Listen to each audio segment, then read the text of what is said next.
हाँ जी फ्रेंड्स, क्या हाल चाल। Welcome with Kritika Sao. तो फ्रेंड्स, जैसा कि आप सबको पता है कि हिंदुओं में अभी नवरात्रि की फेस्टिवल चल रही है, तो आप सभी को मेरी तरफ़ से हैप्पी नवरात्रि। ये अभी चैत का महीना चल रहा है एंड चैत की नवरात्रि भी बहुत ही स्पेशल होती है। इसमें भी नवरात्रि होती है, छठ पूजा होती है, रामनवमी होती है। मतलब 9 दिनों में ही तीनों फेस्टिवल हो जाते हैं एंड तीनों ही फेस्टिवल बहुत स्पेशल होते हैं। तो मैंने आप लोगों को कॉन्ग्रेचुलेट करने में थोड़ा सा डिले कर दिया, उसके लिए आई एम रियली सॉरी। लेकिन फिर भी आप सभी को मेरी तरफ़ से happy Navratri, happy Chhath and Ramnavami also. तो चलिए, ये तो बात हो गई हमारी फेस्टिवल की। अब हम आगे बढ़ जाते हैं अपने उसी ट्रैक पे जिस ट्रैक पे आज का ये पॉडकास्ट शुरू हुआ है, यानी कि जनाब के ईद वाले व्लॉग के ऊपर। मैंने अपने लास्ट वाले पॉडकास्ट में बताया था कि मैंने ईद का व्लॉग अभी देखा है, लेकिन मैं उसके ऊपर पॉडकास्ट नहीं बनाऊंगी। मैं पहले प्रीवियस व्लॉग्स पे पॉडकास्ट शूट करूंगी, देन फिर मैं ईद वाले व्लॉग पे पॉडकास्ट शूट करूंगी। तो आज का ये पॉडकास्ट आपके ईद वाले व्लॉग पे है एंड मैंने सोचा कि चलो पहले मैं पूरा व्लॉग देख लेती हूँ, देन फिर पॉडकास्ट शूट करूँगी। मगर स्टार्टिंग में ही जनाब की ऐसी ऐसी पॉइंट्स मुझे सामने दिख गई, ऐसी ऐसी पॉइंट्स को मैंने नोटिस कर लिया कि मुझे लगा कि चलो आगे का बाद में देखेंगे, पहले फटाक से पॉडकास्ट हम शूट कर लेते हैं। अदरवाइज़ जो जनाब का अभी इतना ट्रेंडिंग वाला ईद का व्लॉग अभी चल रहा है, कहीं ये मिस आउट ना हो जाए। तो चलिए हम बढ़ते हैं अपने पॉडकास्ट में आगे एंड डिस्कस कर लेते हैं जनाब के ईद के व्लॉग के बारे में।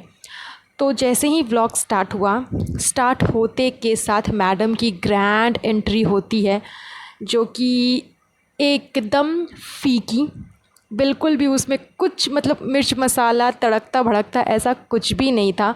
नॉर्मल सिंपल सा सूट मैडम ने पहना हुआ था, विदाउट एनी मेकअप, मतलब बहुत ही लेस मेकअप था, ना के बराबर मेकअप था। आप सोचो कि बस मैडम नहा धोआ करके आई थी एंड नॉर्मल सा टचअप किया होगा मैडम ने, एंड फिर वहाँ से वो निकल करके बाहर आई। साइड से दो बालों को निकाल करके, मतलब फेस के ऊपर बाल दिखाना, बाल वहाँ पे रखना, ये कौन सा स्टाइल है मुझे समझ नहीं आता। कि अरे यार, जब आप चलोगी, जब आप किसी से मिलोगी, तो जाहिर सी बात है कि आपके फेस के ऊपर में बाल आ जाएंगे, तो उसे साइड करके रखो ना।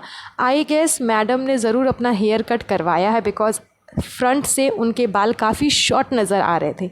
तो हो सकता है मैडम अपना हेयर स्टाइल दिखाने की कोशिश कर रही होगी, इसीलिए मैडम के फेस के दोनों साइड से उनके जो शॉर्ट शॉर्ट हेयर थे वो फेस पे एकदम सामने से आ रहे थे। एंड वो जिस तरह से उन्होंने एंट्री मारी, वो चाह रही थी कि जनाब उनके ऊपर कोई कॉम्प्लीमेंट करे। एंड दोनों के बीच का जो कन्वर्सेशन उस समय चल रहा था ना, बाय गॉड, मतलब हंसी आ गई। हम ही नहीं, मैडम के ट्रोलर्स या फिर मैडम के फैंस ही सिर्फ नहीं, बल्कि उनके खुद के पति भी उन्हें यही बोलते हैं कि तुम जिस तरह से हंसती हो, लगता है कि मर्दाना हंसी है। एंड इस बात को मैडम ने अपने व्लॉग में बखूबी, अपने व्लॉग में नहीं सॉरी, जनाब के व्लॉग में बखूबी इस चीज़ को डिक्लेयर किया है। मैडम यही बोलते हुए आ रही हैं कि हर बीवी चाहती है कि उसका हस्बैंड उसे कॉम्प्लीमेंट करे, बट आपने इतना कुछ बोल दिया है मेरे बारे में कि मर्दाना हंसी है, ऐसी हंसी है, वैसी हंसी है, कि मुझे अब डर लगता है कि पता नहीं क्या कॉम्प्लीमेंट करोगे। मतलब आप लोग सोचो कि बैक कैमरा, ऑफ कैमरा जनाब एंड मैडम की जो कन्वर्सेशन होती है वो किस लेवल की होती है, जो कि मैडम ने आज उभर उभर करके बाहर दिखाया है। सिर्फ इतना ही नहीं, आगे भी व्लॉग में मैडम ने अपने दिल की भड़ास निकाल दी। जितना कुछ उनके मन में दबा हुआ था जनाब के ख़िलाफ़, वो सब कुछ उन्होंने जनाब के ही व्लॉग में बोल दिया।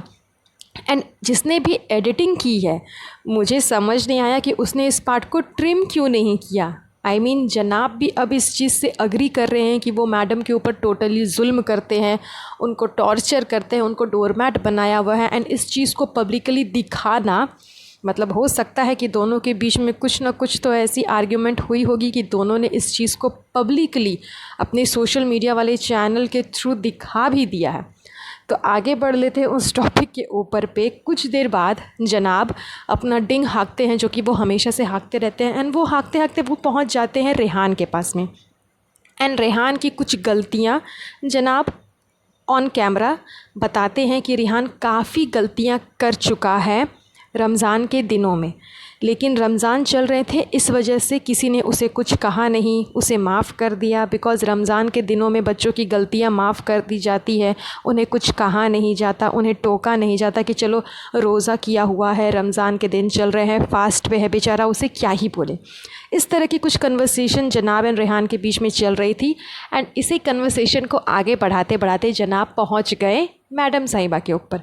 मैडम साहिबा से पहले उन्होंने धर्मदादा को भी ये बात बोली कि रमज़ान चल रहे थे इस वजह से आपकी गलतियों को टोका नहीं गया, लेकिन रमज़ान ख़त्म हो जाने के बाद आपकी गलतियां आपको बताई जाएगी, आपको मारा जाएगा। क्योंकि जनाब ने रेहान को बोला था कि तुम्हें अभी मार नहीं पड़ रही है क्योंकि रमज़ान चल रहे हैं, लेकिन रमज़ान ख़त्म होने के बाद तुम्हें मार भी पड़ेगी, तो इस चीज़ को तुम ध्यान में रखना। एंड सेम लाइन उन्होंने दोहरा दी धर्मदादा के लिए कि आप भी इस चीज़ को ध्यान में रखना। एंड फिर जब वो वापस बढ़े मैडम साहिबा के सामने, उनको भी उन्होंने यही कहा कि तुम भी इस चीज़ को ध्यान में रखना। देन मैडम को समझ में आया नहीं कि वो क्या कह रहे हैं। उसके बाद जब धीरे धीरे जनाब ने टोटली एक्सप्लेन किया तो मैडम का जो रिप्लाई था वो हर बात पे बोल रही थी कि बिल्कुल सही, बिल्कुल सही, बिल्कुल सही।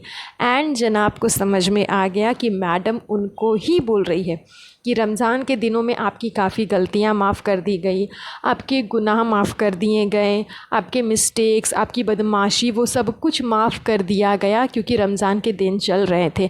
लेकिन वो जैसे ही ख़त्म हो जाएंगे तो मैं उन सबको माफ़ नहीं करूँगी। ये इनका नॉर्मल मतलब आप बोल सकते हो कि कोड वर्ड में नहीं चल रहा था। इनका जो कन्वर्सेशन था ये वाला, ये दोनों ने एकदम क्लियर कट में कहा है। जनाब ने ये बोला भी कि तुम ना अब जो नेक्स्ट ब्लॉग अपलोड करोगी वो यही अपलोड करना कि शोएब मुझ पे कितना अत्याचार करता है, शोएब मुझे डोरमैट बना करके रखा हुआ है, सो कितने ब्लॉग डालूगी। एंड मैडम ने रिप्लाई दिया है इसमें कि व्लॉग्स ही ख़त्म हो जाएंगे, अगर मैं इस टाइप के व्लॉग बनाना स्टार्ट करूँगी तो व्लॉग ख़त्म ही हो जाएंगे, मतलब अनगिनत है, व्लॉग्स बचेंगे ही नहीं मेरे पास में बनाने के लिए, व्लॉग्स की संख्या ही ख़त्म हो जाएगी। मतलब आप लोग सोच रहे हो कि मजाक मजाक में मैडम साहिबा ने जनाब की टोटल पोल पट्टी खोल करके रख दी कि जनाब किस तरह से उनके साथ में बिहेव करते हैं घर पे। एंड जनाब ने कहा भी कि जब तुम व्लॉग अपलोड करोगी ना तो अच्छा खासा कमेंट आएगा कि दीपिका को शोएब इस तरह से करता है, दीपिका बनी डोरमैट, दीपिका पे हुए इतने अत्याचार, शोएब ऐसा है, शोएब वैसा है। ये खुल्लम खुल्ला कन्वर्सेशन इन दोनों के बीच में चल रही थी। एंड मैडम की जो अंदर की जो भड़ास थी वो टोटली मैडम ने निकाल दिया अपने मुंह से बयां कर करके। ये भी मैडम ने कहा है कि आप सोच लो कि मेरे दिल के अंदर कितना उबार पड़ा हुआ है, मतलब मैंने दिल में कितना कुछ दबा करके रखा हुआ है जो अब धीरे धीरे करके बाहर निकलने वाला है। तो मतलब आप लोग समझ लो कि कोड वर्ड में ही सही, लेकिन मैडम ने अपने ऑडियंस को, फैंस को, ट्रोलर्स को, सभी को जो भी उनका ब्लॉग देखते हैं उन सबको ये बता दिया है एक एग्ज़ाम्पल के तौर पे ही कि हाँ वो अपने घर में डोरमैट है, जनाब उन पे अत्याचार करते हैं, जनाब के दबाव के कारण वो बहुत कुछ नहीं कर पाती है, जो कि अभी तक सिर्फ आपको हम लोगों से सुनने को मिल रहा था, वो आज मैडम ने भी अपनी ज़बानी कह ही दिया है।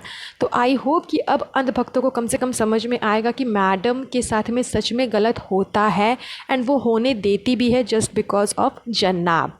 तो चलिए, ये जो मेनली टॉपिक था उनके आधे ब्लॉग को देख करके मैंने सोचा कि पहले पॉडकास्ट शूट कर लूँ, आधा ब्लॉग मैं जब बाद में देखूंगी तो अगर कुछ वैसा रहा तो मैं उसके ऊपर पॉडकास्ट फिर से ज़रूर लेकर के आऊँगी। तो आज का ये पॉडकास्ट हम यहीं पर एंड करते हैं, बहुत जल्द मिलूँगी आप लोगों से नेक्स्ट पॉडकास्ट पे। सो गाइज़, आज के लिए बस इतना ही। अगर आपको आज का पॉडकास्ट अच्छा लगा होगा तो प्लीज़ इसे लाइक एंड शेयर ज़रूर करिएगा। एंड अगर चैनल पे न्यू है तो चैनल को सब्सक्राइब ज़रूर कर दीजिएगा। तब तक के लिए अपना ध्यान रखें। Have a nice